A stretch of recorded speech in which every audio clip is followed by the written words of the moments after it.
좋으신 주님의 사랑과 주님이 주시는 평화가 오후 찬양 예배를 드리는 복길교회의 모든 교우님께, 특별히 오늘 점심 식사를 준비하느라고 너무 애쓰신 우리 1구역 가족들과 여신도회 우리 분들께 함께 하시기를, 또 가득하기를 간절히 소원합니다.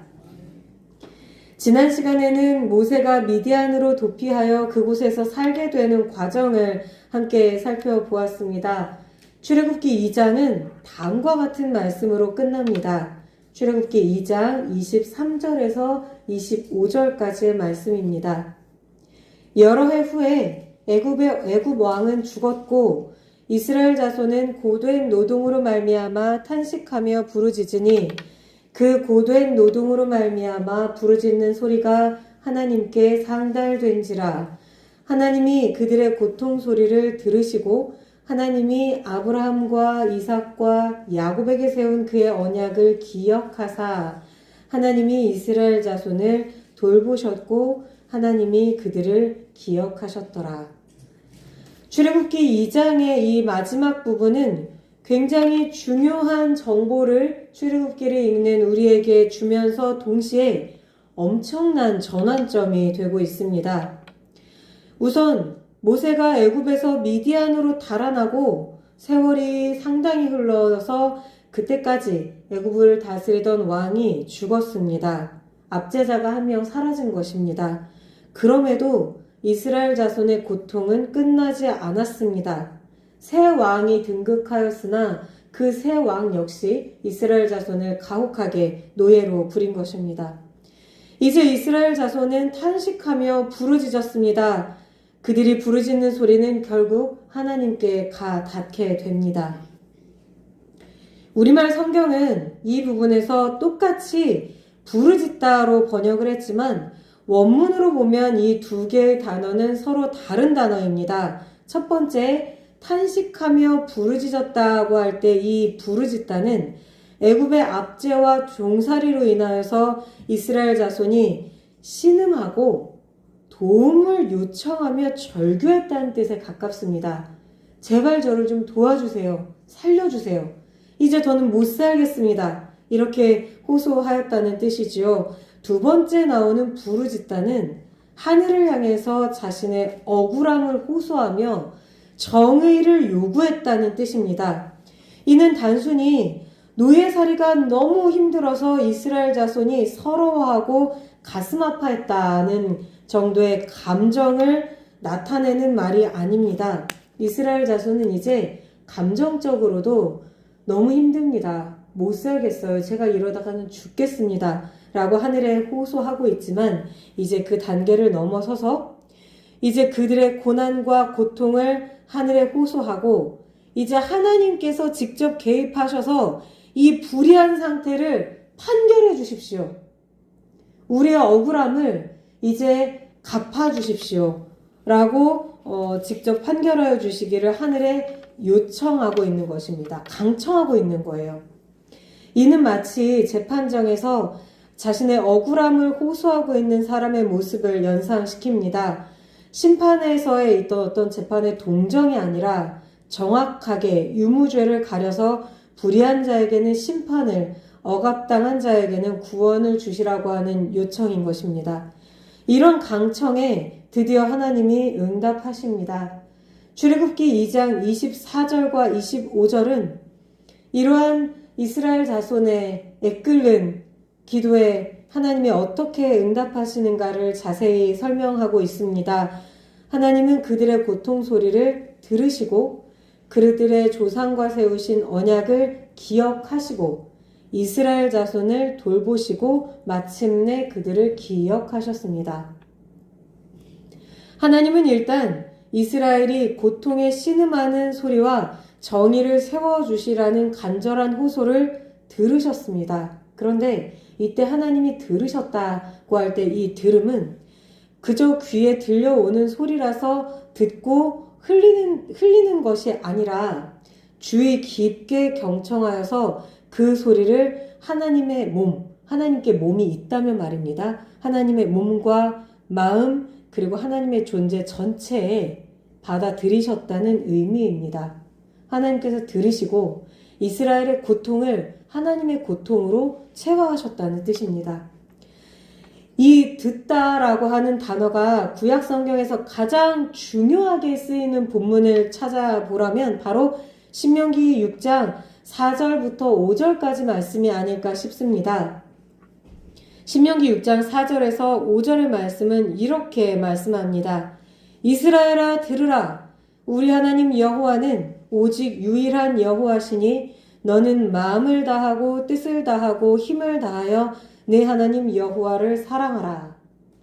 여기서 들으라 이스라엘아 들으라 라고 하는 이 말을 히브리어로 그대로 바꾸면 쉐마 이스라엘입니다. 이 들어라 이스라엘, 쉐마 이스라엘로 시작하는 그 유명한 쉐마의 말씀이지요. 하나님은 이스라엘 자손이 이제 가나안 땅, 약속의 땅으로 들어간 다음에 항상 말씀을 듣는 이들이어야 한다고 말씀을 하십니다. 이스라엘 자손에게 말씀을 듣는 행위는 말씀을 마음에 새기고 자녀에게 가르치고 언제나 말씀을 서로 강론하고 손목과 머리에 매어 몸에 지니고 집의 문설주에 기록하는 것입니다. 사람이 드나드는 문마다 하나님의 말씀을 기록해 두는 것입니다.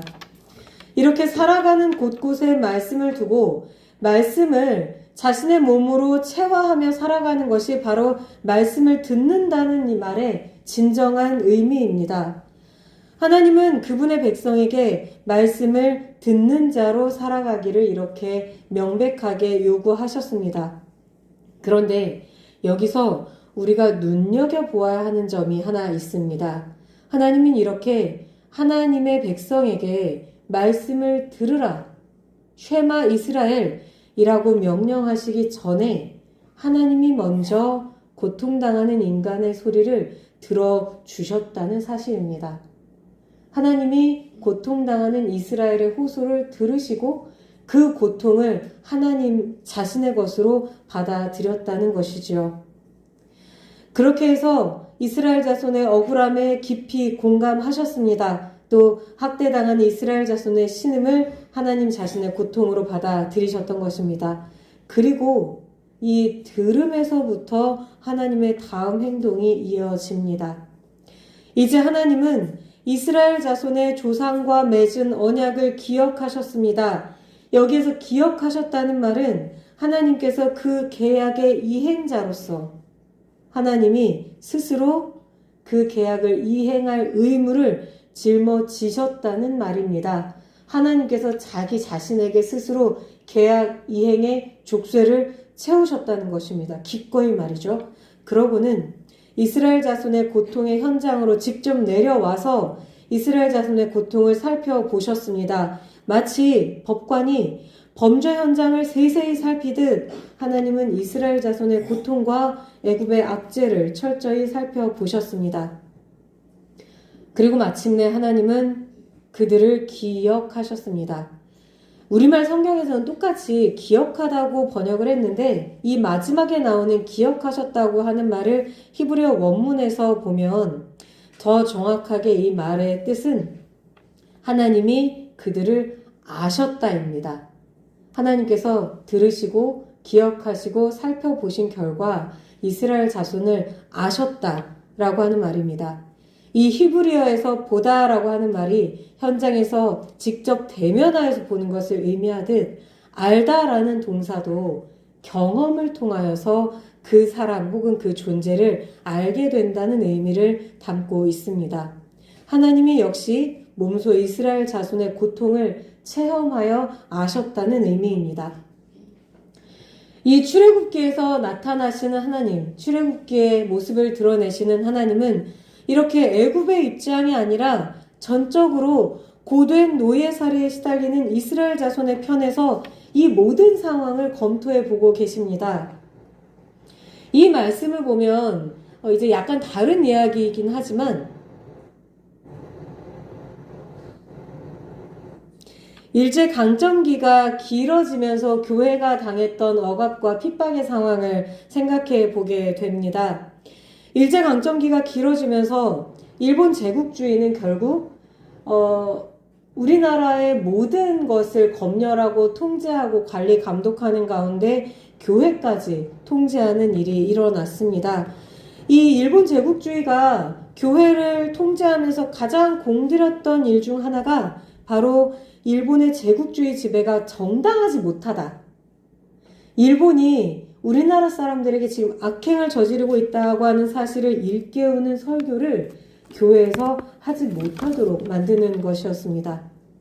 그런데 구약 성경은 우리가 출애굽기의 전반부만 보아도 알 수 있듯이 온통 하나님이 압제당하는 사람들을 도우신다는 내용으로 가득합니다. 출애굽기는 특히나 애굽의 학대에 못 이겨서 죽어가던 이스라엘을 하나님이 직접 구원하신다는 내용을 담고 있습니다. 그래서 일본 제국주의 시대에 일제강점기 시대에 이 출애굽의 상황, 출애굽기의 상황을 우리나라의 상황에 빗대어서 말씀하는 설교나 기독교 사상가들의 글이 굉장히 많이 나왔고 또 그것 때문에 굉장히 많은 사람이 고초를 겪었습니다.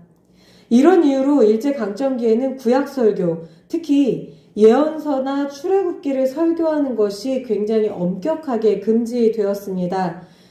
일본 제국주의는 교회에서 민족주의를 고취시키는 내용이나 특히 하나님만이 역사와 우주의 주인이시라고 하는 사실을 전하거나 하나님이 압제당하는 자를 도우신다는 내용의 설교를 할 수 없도록 만들었습니다. 그리고 그런 말씀이 가장 강력하게 나오는 성경이 출애굽기 혹은 여호수아서 그리고 이사야서와 같은 책들이었습니다. 이런 탄압은 대단히 교활하게 그리고 또 강력하게 진행이 되었습니다.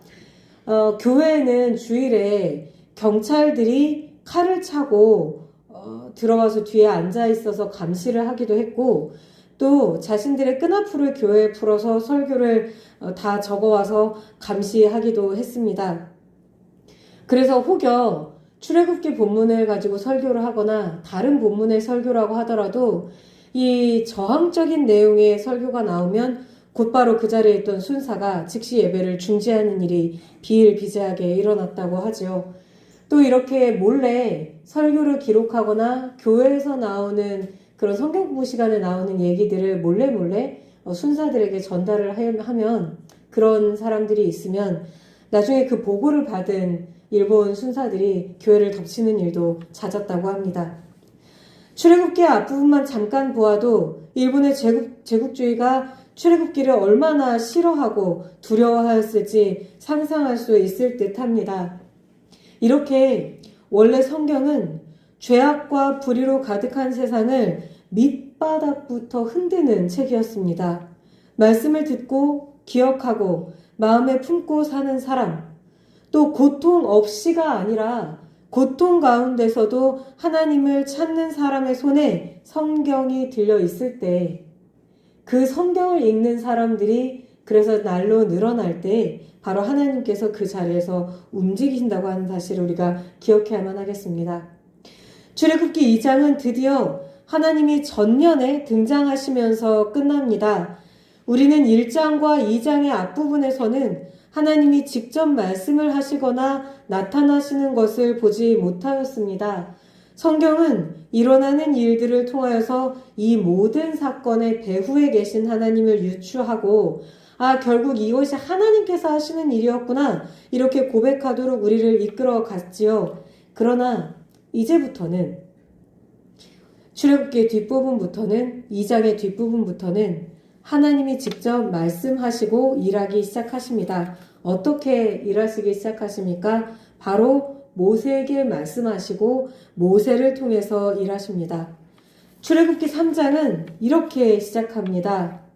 모세가 그의 장인 미디안 제사장 이드로의 양떼를 치더니 그 떼를 광야 서쪽으로 인도하여 하나님의 산 호렙에 이르매.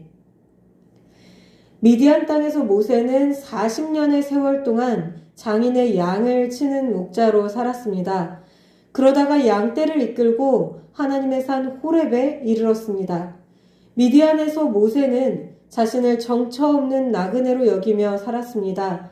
그럼에도 한 가정을 이끄는 가장으로서 자신에게 주어진 일을 성실하게 수행하였지요.